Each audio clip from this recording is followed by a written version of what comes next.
नमस्कार, ज्ञान गाथा में आपका स्वागत है। आप सभी को नवरात्रि की हार्दिक शुभकामनाएं। इस शुभ अवसर पर हम नव दुर्गा स्वरूप आरंभ करने जा रहे हैं, जिसमें हम आपको प्रतिदिन देवी के 9 स्वरूपों में से एक से अवगत कराएंगे। नवरात्रि के छठे दिन मां कात्यायनी की पूजा की जाती है। वह मां दुर्गा के सबसे अधिक पूजे जाने वाले रूपों में से एक है और उन्हें सभी बुराइयों का नाश करने वाला रूप माना जाता है।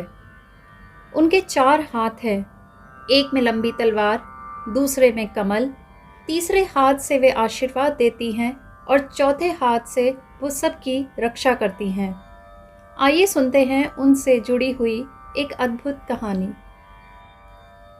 पुरातन कथाओं के अनुसार एक कथ नामक ऋषि थे, जिनके पुत्र का नाम कात्य था, जिनके वंश में ऋषि कात्यायन का जन्म हुआ था।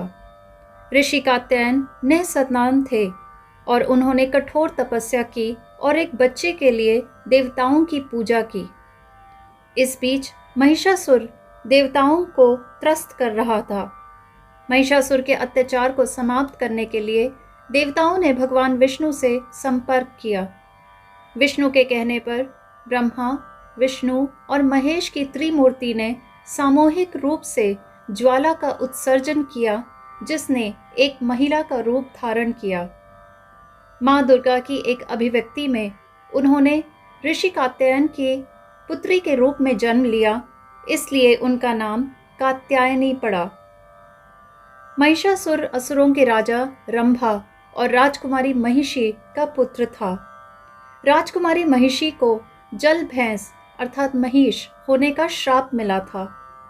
इस अद्वितीय वंश के कारण वह असुर और भैंस के बीच रूप बदल सकता था।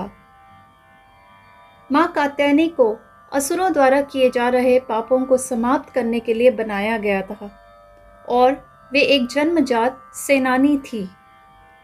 वे 3 नेत्रों, 18 भुजाओं और 1000 सूर्यों के तेज से युक्त तेजस्वी रूप थी।